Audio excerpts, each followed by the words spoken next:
Johonna iba afaba opao tarataruk subasaruk. Nakoina lamuk nadanaba aina nakoida wasing asi hairibani. Makoina nakoibu loisangdagi tanthokani. Nakoibu hatpa mi kudingna isorgi apamba taubagum na khangadaba matam lakigani. Makoina ipabu amadi aibu khangdaba maramna adugumba thabaktu taugani. Makoigi matamdu laklabada aina nakoida haikibani haiba nakoina ningsingnanaba aina nakoida wasing asi hairibani. Aina nakoiga laiminaba maramna ahobadadi aina nakoida wasing asi haikide adubu hauzikti aibu thabirakpa ibungo mahaki mafamda ai chatpa tare aduga nakoigi naraktagi kana amatna nahak kadaida chatkadoribano haina aingonda hangde adubu aina nakoida wasing asi haidoklabada nakoigi pukning wabana thalle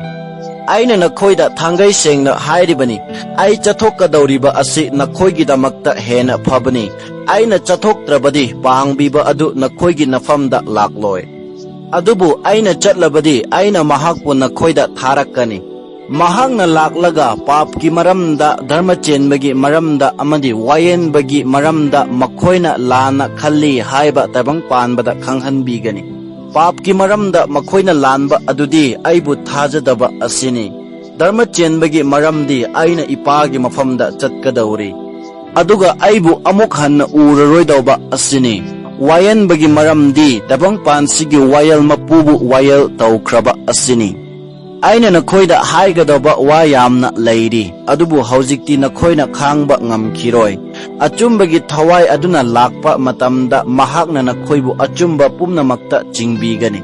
maramdi mahakna masa mathantagi ngangloi mahakna tabadu mahakna ngangani aduga lakkadoribi hiram singsu mahakna nakoida khanghanbigani mahakna aibu matik mangal chauhanbigani maramdi mahakna aigi oibadu lauduna nakoida khanghanbigani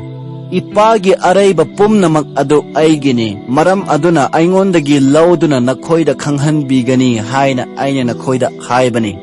matam khara leiraga nakoina aibu uroi aduga matam khara leiraga nakoina aibu amuk ugani ibungogi sebok singi maraktagi kharana amaga hainarami khara leiraga aibu uroi khara leiraga aibu amuk ugani aduga maramdi ai ipagi mafamda chatkadauri haina ibungona aikhoida hairibasi karino maram aduna makoina hairami khara leiraga haibasibu karino ibungona haininglebasi karino aikhoi khangde makoina wa hangningle haiba jisuna khangladuna makoida hai khara leiraga aibu uroi amuk khara leiraga aibu ugani haina aina nakoida haikhibadu nakoina sen hangnariba natra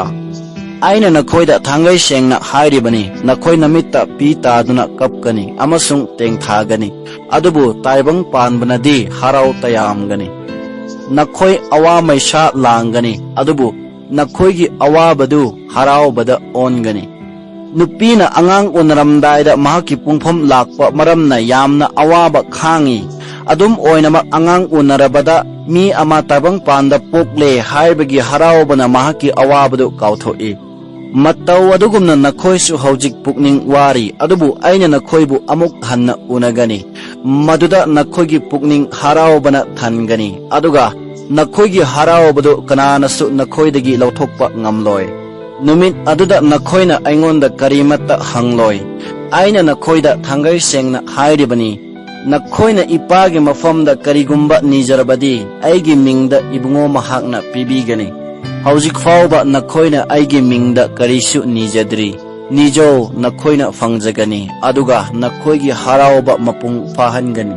iram sing asi aina nakhoida pandam oina ngangbani nakhoida pandam oina amuk ngangdaduna tasengna ipagi maramda phongdok pigdaba matamdu lakkadauri numit aduda nakhoina aigi mingda nijagani aina nakhoigi damak ipagi mafamda haijagani haina aina nakhoida haikre